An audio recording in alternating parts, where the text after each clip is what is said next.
My earliest memory of the building is the majesty of the dark wood that was surrounding me and the lighting through the window on the left-hand side when I'd look out on Mila service or through as the sun was setting. It was awe-inspiring. And there's a special majesty that I have remembered. When I turned the corner on Converse Street and took a look at the burning bush of Temple Bethel, I was stunned by it. It was not what the usual synagogue looked like. And I was anxious to get inside the building and looking at it and seeing what kind of a synagogue it was. I knew that I wanted to come to this synagogue. And when I was called and said, "We've elected you as our next cantor," Fran and I were thrilled. We were very thrilled. My earliest memory of Bethel is being in the choir. I met my husband through the Bethel choir, through a friend who was a friend of one of his students, and this became our home. I think there's kind of an eclectic style to it. It's got a modern feel, and yet there's something classical about it as well. At the beginning, when I came, this synagogue was constantly visited by people of all denominations. Our services not only were for Jewish people, but people of all denominations, Christian, Catholics, Protestants, everybody came to see what this great architectural feat was in Springfield, Mass. It was a place of special attention, and the city of Springfield itself was very proud to have this in their midst. People still come from all over the world to see this synagogue, and it's always a pleasure to see these people stay after services and ask questions about the building itself. The old building was a little smaller and a little more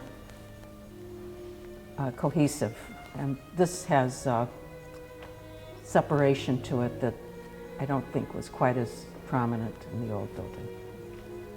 In fact, after the fire, when it was in the process of being built, I came in one afternoon and it was a shell with no seats or anything, but the high ceiling and the vastness of it was very moving. I think it's a very special place in our community. I was proud to be the cantor of the synagogue. I thought, wow, this is a wonderful place for me. I had a wonderful office for myself with much room to move around. The synagogue itself, the podiums on either side were so magnificent to stand at.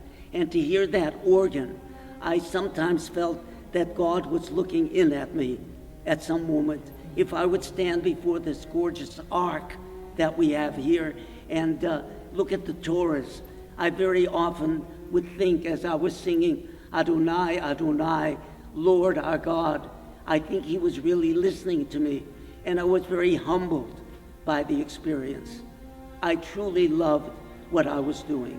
I thought I was so fortunate to find this gem of a synagogue in the middle of Western Massachusetts.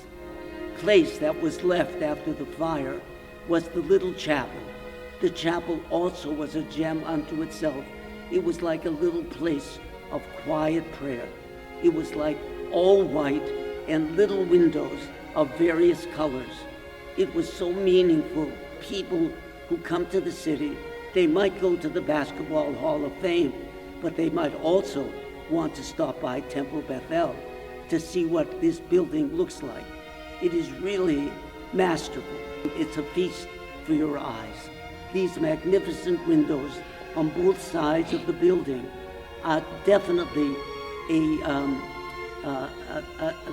a sight that you feel is holy. On the service on Yom Kippur, the last service of the holiest day of the year, is known as Ne'ilah. The sun is setting, and actually when you look out these windows at that moment, as the sun is setting, we are all very tired. We fasted all day, and somehow those rays of light that come into the window give us more strength. That last service of Yom Kippur is so meaningful, it is so soulful, that I think although I've been singing all day, I get much more strength at that time. I want to reach the souls of my people because the cantor is the person who leads the congregation in prayer. And at this point in my life, after being the cantor for so many years, every one of these people that I see in front of me have meaning because I grew up with them. I grew up with their children and their grandchildren. I've seen their weddings and everything. Temple Bethel has been a home for me.